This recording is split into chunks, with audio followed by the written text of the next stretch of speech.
Hi friends, ಎಲ್ಲರೂ ಹೇಗಿದ್ದೀರಾ? ಎಲ್ಲರೂ ಚೆನ್ನಾಗಿದ್ದೀರಾ ಅಂತ ಭಾವಿಸ್ತೀನಿ. ವೆಲ್ಕಮ್ ಟು ಡಿಜಿಸ್ ಕ್ಯಾಲೆಂಡ್. ಸೊ ನಾನು ತಂದಿರೋ ಹೊಸ ರೆಸಿಪಿ ಇವತ್ತು ಹೋಟೆಲ್ ಸ್ಟೈಲ್ ಮಾಡೋಂಥ ಉಪ್ಪಿಟ್ಟು ಬೇಜಾರಾಗಿರೋರು, ಉಪ್ಪಿಟ್ಟು ತಿಂದೇ ಇರೋರು ಕೂಡ ಈ ಥರ ಉಪ್ಪಿಟ್ಟು ಮಾಡಿಕೊಟ್ರೆ ತುಂಬ ಇಷ್ಟಪಟ್ಟು ಉಪ್ಪಿಟ್ಟು ತಿಂತಾರೆ. ಸೊ ಹಾಗಾದರೆ ಯಾವ ಥರ ಈ ಉಪ್ಪಿಟ್ಟನ್ನ ಒಂದು ಹೋಟೆಲ್ ಸ್ಟೈಲಲ್ಲಿ ಮಾಡೋದು ಅಂತ ನೋಡ್ಕೊಂಬರೋಣ. ಸೊ ಯಾರಾದರೂ ಹೊಸಬ್ರು ನನ್ನ ಚಾನಲ್ ನೋಡ್ತಾ ಇದ್ದರೆ ಲೈಕ್ ಮಾಡಿ, ಶೇರ್ ಮಾಡಿ, ಸಬ್ಸ್ಕ್ರೈಬ್ ಮಾಡೋದನ್ನು ಮರಿಬೇಡಿ. ಹೀಗೆ ನಾವು ಮಾಡೋ ಎಲ್ಲ ಒಂದು ವಿಡಿಯೋಗಳಿಗೆ ಪ್ರೋತ್ಸಾಹ ಆಗಿರಲಿ ನಿಮ್ಮದು. ಸೊ ನೋಡಿ, ಇಷ್ಟು ಸಖತ್ತಾಗಿ ಬಂದಿದೆ ಉಪ್ಪಿಟ್ಟು. ಸೊ ನೀವು ಒಂದ್ಸಲ ಟ್ರೈ ಮಾಡಿ, ಮಕ್ಕಳಿಗೆ ಮಾಡಿಕೊಡಿ. ಒಂದು ಚಳಿಗಾಲದಲ್ಲಿ ಬಿಸಿ ಬಿಸಿ ಉಪ್ಪಿಟ್ಟು ತಿಂತಾಯಿದ್ರೆ ಆಹಾ, ಎಂಥ ಅದ್ಭುತ ರುಚಿ ಅಲ್ವಾ? ಸೊ ನೋಡಿ ಹೇಗೆ ಮಾಡೋದು ನೋಡ್ಕೊಂಬರೋಣ. ಸೊ ಇಲ್ಲಿ 2 ಕಪ್ ನಾನು ಚಿರೋಟಿ ರವೆ ತೊಗೊಂಡಿದ್ದೀನಿ. ನೀವು ಬೇಕಿದ್ರೆ ಮೀಡಿಯಮ್ ರವೆ ಕೂಡ ತೊಗೋಬೋದು. ಸೊ ಈ ಥರ ಚೆನ್ನಾಗಿ ಒಂದು 1 ಟೀ ಸ್ಪೂನ್ ತುಪ್ಪ ಹಾಕಿದೆ ನಾನು. ಸೊ ನೀವು ಬೇಕಿದ್ರೆ ಎಣ್ಣೆ ಕೂಡ ಹಾಕ್ಕೊಂಡು ನೀವು ಹುರ್ಕೋಬೋದು. ಈ ಥರ ಸ್ವಲ್ಪ ನೀಟಾಗಿ ರವೆನ ಫ್ರೈ ಮಾಡ್ಕೊಳ್ಳಿ. ಸ್ವಲ್ಪ ಬಿಸಿ ಆದರೆ ಸಾಕು, ಜಾಸ್ತಿ ಕೆಂಪಗೆಲ್ಲ ಮಾಡ್ಕೋಕೋಗ್ಬೇಡಿ. ನೋಡಿ, ಇಷ್ಟು ಸ್ವಲ್ಪ ಬಿಸಿ ಆದರೆ ಸಾಕು. ಚೆನ್ನಾಗಿ ರವೆನ ಹುರ್ಕೊಂಡಾದ್ಮೇಲೆ ಅದೇ ಪ್ಯಾನ್ಗೆ ನಾನು 2 ಟೇಬಲ್ ಸ್ಪೂನ್ ಆಯಿಲ್ ಹಾಕ್ಕೊಂಡಿದ್ದೀನಿ. ಹಾಗೆ 7ರಿಂದ 8 ಕಾಜು ಕೂಡ ಹಾಕ್ಕೊಂಡಿದ್ದೀನಿ. ಎಣ್ಣೆ ಸ್ವಲ್ಪ ಬಿಸಿ ಆದಮೇಲೆ ಸೊ ಅದ್ರ ಜೊತೆಗೆ 1 ಟೀ ಸ್ಪೂನಷ್ಟು ನಾನು ಕಡಲೆ ಬೀಜ ಕೂಡ ಹಾಕ್ಕೊಂಡಿದ್ದೀನಿ. ನೀಟಾಗಿ ಎರಡನ್ನೂ ಸೇರಿಸ್ಕೊಂಡು ಫ್ರೈ ಮಾಡ್ಕೊಳ್ಳಿ. ಸ್ವಲ್ಪ ಕ್ರಿಸ್ಪಿ ಕಲರ್, ಸ್ವಲ್ಪ ಗೋಲ್ಡನ್ ಕಲರ್ ಟರ್ನ್ ಆಗಬೇಕು. ನೀಟಾಗಿ ಫ್ರೈ ಮಾಡ್ಕೊಳ್ಳಿ. ಸೊ ಚೆನ್ನಾಗಿ ಫ್ರೈ ಮಾಡ್ಕೊಂಡಾದ್ಮೇಲೆ ನಾನು ಇದನ್ನು ಸಪ್ರೇಟಾಗಿ ಎತ್ತಿಟ್ಕೋತಾ ಇದ್ದೀನಿ. ಸೊ ಅಂದರೆ ಚೆನ್ನಾಗಿ ಆಮೇಲೆ ಲಾಸ್ಟಿಗೆ ಹಾಕ್ಕೊಂಡ್ರೆ ಚೆನ್ನಾಗಿರುತ್ತೆ ಅಂತ. ಸೊ ನೋಡಿ, ಈ ಥರ ಎತ್ತಿಟ್ಕೊಂಬಿಡಿ. ನೀಟಾಗಿ ಸ್ವಲ್ಪ ಫ್ರೈ ಮಾಡಿ ಸಾಕು.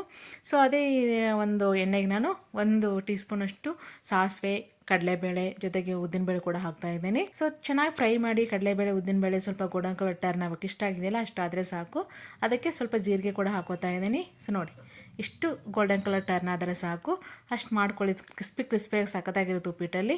ಸೊ ಹಾಗೆ ಒಂದು 4 ಗ್ರೀನ್ ಚಿಲ್ಲಿನ ತೊಗೊಂಡಿದ್ದೀನಿ. ಖಾರ ನೋಡಿಬಿಟ್ಟು ಹಾಕ್ಕೊಳ್ಳಿ ನೀವು.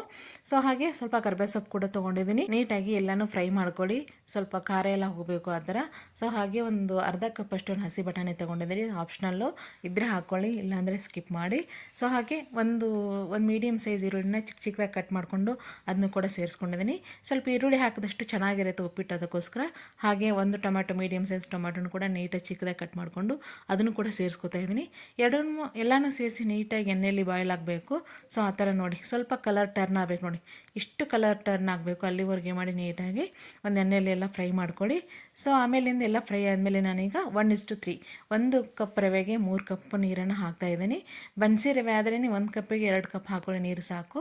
ಬಟ್ ಇದು ರವೆ ಆಗಿರೋದ್ರಿಂದ 3 ಕಪ್ ನೀರನ್ನು ಹಾಕ್ತಾಯಿದ್ದೀನಿ. ಸೊ ಹಾಗೆ ಸಾಲ್ಟ್, ರುಚಿ ತಕ್ಕಷ್ಟು ಸಾಲ್ಟ್ ಕೂಡ ಆ್ಯಡ್ ಮಾಡ್ಕೊಳ್ಳಿ. ತುಂಬಾ ಸಖತ್ತಾಗಿರುತ್ತೆ. ಈಸಿಯಾಗಿ ಒಂದು 5 ಮಿನಿಟ್ಸಲ್ಲಿ ಮಾಡುವಂಥ ರೆಸಿಪಿ ಇದು. ತುಂಬ ಇಷ್ಟಪಟ್ಟು ಒಂದು ಚಳಿಗಾಲದಲ್ಲಿ ಈವ್ನಿಂಗ್ ಟೈಮ್ ಸ್ನ್ಯಾಕ್ಸ್ ಏನಾದರೂ ಬೇಕಿದ್ದರೆ ತುಂಬ ಚೆನ್ನಾಗಿ ಈಸಿಯಾಗಿ ಮಾಡ್ಕೋಬೋದು ಇದನ್ನು. ಸೊ ಹಾಗೆ ಒಂದು ಹಾಫ್ ಲೆಮನ್ ಕೂಡ ಆ್ಯಡ್ ಮಾಡ್ತಾಯಿದ್ದೀನಿ. ಆ್ಯಕ್ಚುಲಿ ಟೊಮ್ಯಾಟೊ ಕೂಡ ಹಾಕಿದ್ದೀನಿ ಹುಳಿಗೆ. ಸೊ ಅದ್ರ ಜೊತೆಗೆ ಸ್ವಲ್ಪ ಲೆಮನ್ ಹಾಕೋದ್ರಿಂದ ಸ್ವಲ್ಪ ಎಕ್ಸ್ಟ್ರಾ ಟೇಸ್ಟ್ ಬರುತ್ತೆ, ಅದಕ್ಕೋಸ್ಕರ. ಸೊ ಹಾಗೆ ಇದಕ್ಕೆ ಸ್ವಲ್ಪ ಸಕ್ಕರೆನೂ ಕೂಡ ಆ್ಯಡ್ ಮಾಡಿದ್ದೀನಿ ನಾನು. ಸಕ್ಕರೆ ಹಾಕೋದ್ರಿಂದ ಸ್ವಲ್ಪ ಟೇಸ್ಟ್ ಚೆನ್ನಾಗಿರುತ್ತೆ, ಅದಕ್ಕೋಸ್ಕರ. ಸೊ ನೋಡಿ, ಈ ಥರ ನೀಟಾಗಿ ಎಲ್ಲ ನೀರೆಲ್ಲ ಬಿಸಿ ಕುದೀತಾ ಇರಬೇಕಾದ್ರೆ ಈ ಥರ ರವೆ ಹಾಕ್ಕೊಂಡು ನೀಟಾಗಿ ಅದ್ರ ಜೊತೆಗೇ ನೀವು ಒಂದು ಸ್ಪೂನ್ ಸಹಾಯದಿಂದ ಅದನ್ನು ತಿರುತ್ತಾ ಇರಬೇಕು.